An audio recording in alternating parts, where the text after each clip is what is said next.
What's good, Green Thumbs? Welcome to the channel. My name is John Moody, and this is the Johnny Learns Gardening YouTube channel. In today's episode, I'm going to be doing another homemade seed starting mix. I am only changing one ingredient from the last episode, so stay tuned and I'll tell you all about it. Let's do it.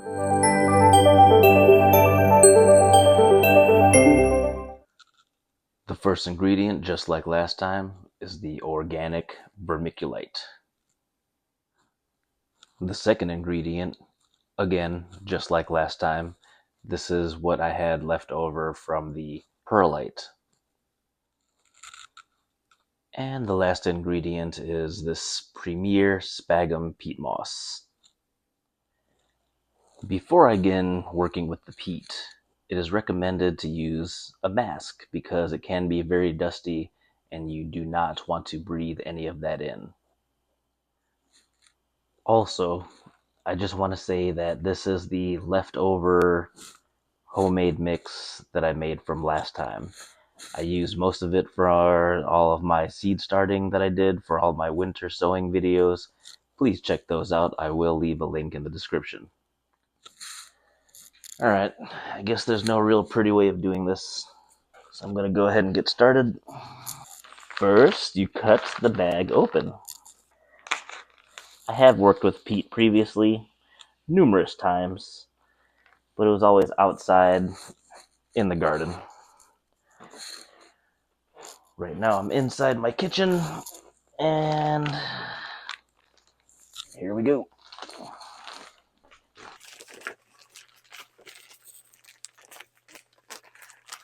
Don't know how much I'll need, but I'm putting in that much.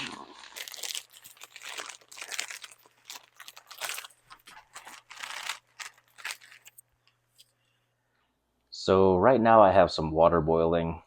I won't give you a shot of that because I did that for my last one and it is unnecessary.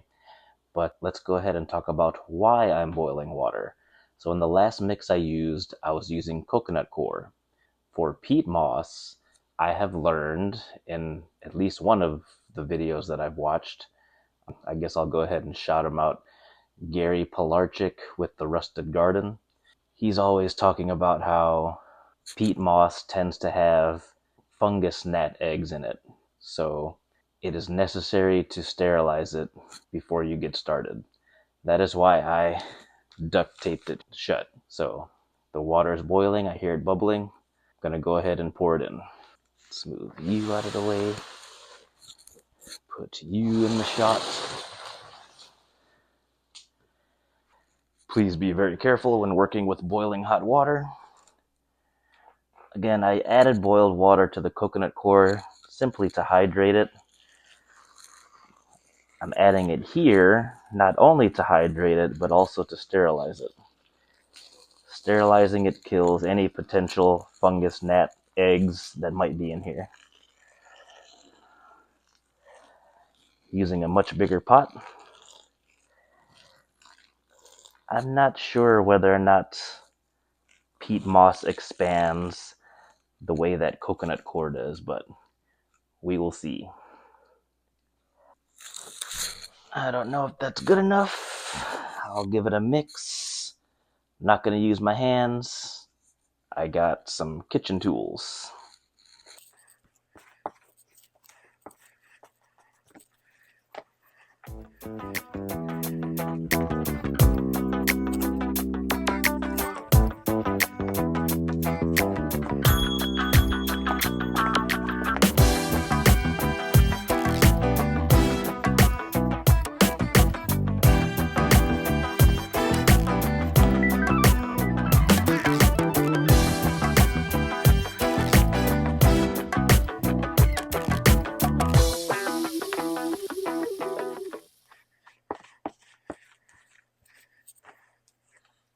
Just from mixing it around like this,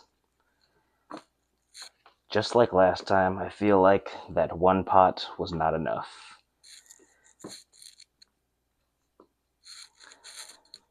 It was a bigger pot than last time, but still. Alright, I'm gonna go ahead and boil some more water. Be right back. Alright, scratch that snap. I was trying to be cool and do an effect. I did it in my last video, or one of my last videos, and it was okay. It wasn't as cool as I've seen other people do it, but I tried.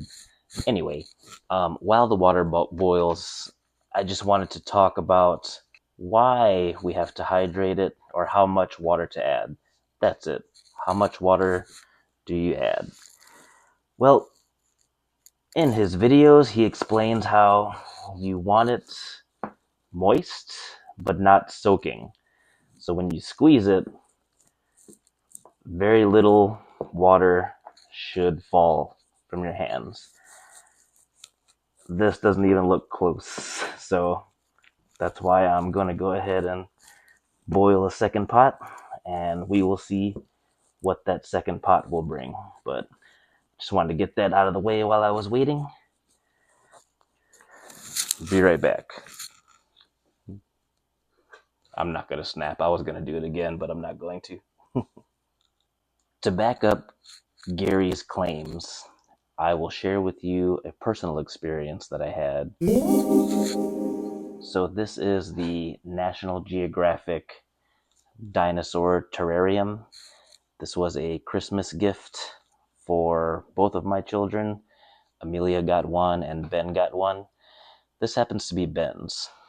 And with it, they give you, I believe it's grass seeds and chia seeds, as well as the gravel and some decorations. And I don't know what else you can see in there, but there's like a dinosaur background in there that you stick in. And they give you a little, what is it? A disc, maybe about yay big, of peat. And the directions are to hydrate it with warm water. Didn't say anything about boiling water.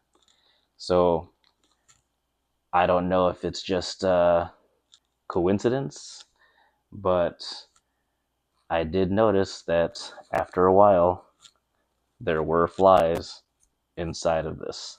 So trust what Gary says. He's been doing it a long time. Go check out his channel. That's Gary Pilarchik with The Rusted Garden. I will see what I can do about leaving a link to his channel. And I like watching him. He's very informative. He's actually the one that inspired me to build all my own trellises. So hopefully this big bag of peat moss doesn't have very many fungus gnats. All right, this is the second pot of boiling water.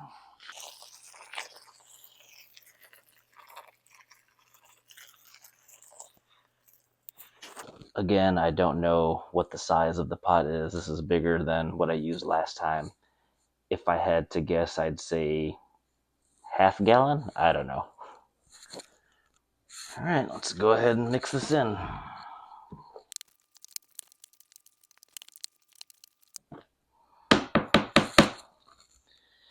So, for hydration purposes, it could probably use a little bit more, but for fungus gnat purposes, I feel like it's sufficient.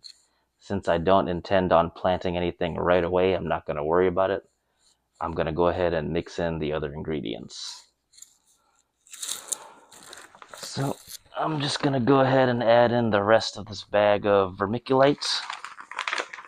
How much was in it?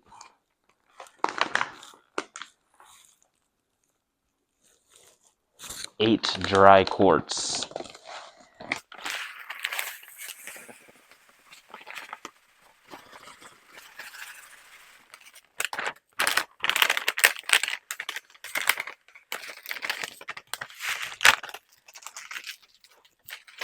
Made a little bit of a mess, but I'll get that.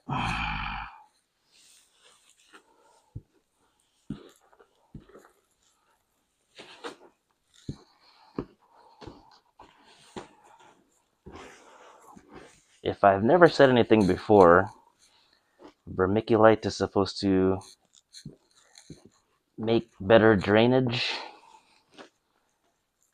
so it's not all compacted.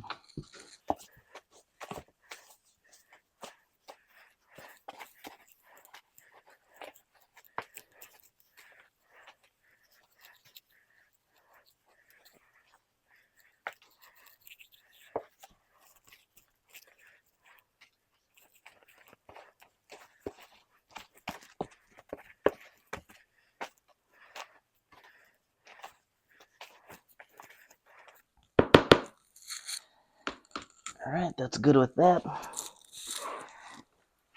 Now I do still have a lot of perlite that's out in the shed. I'm just going to go ahead and use what I got. There you go.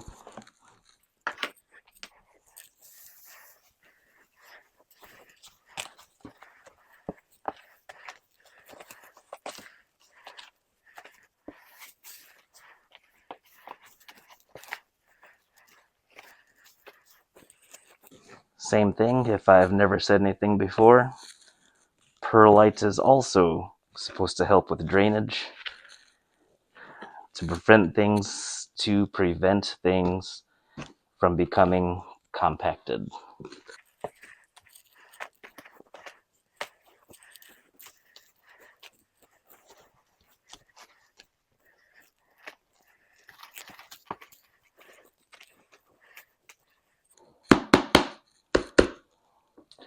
And that's it.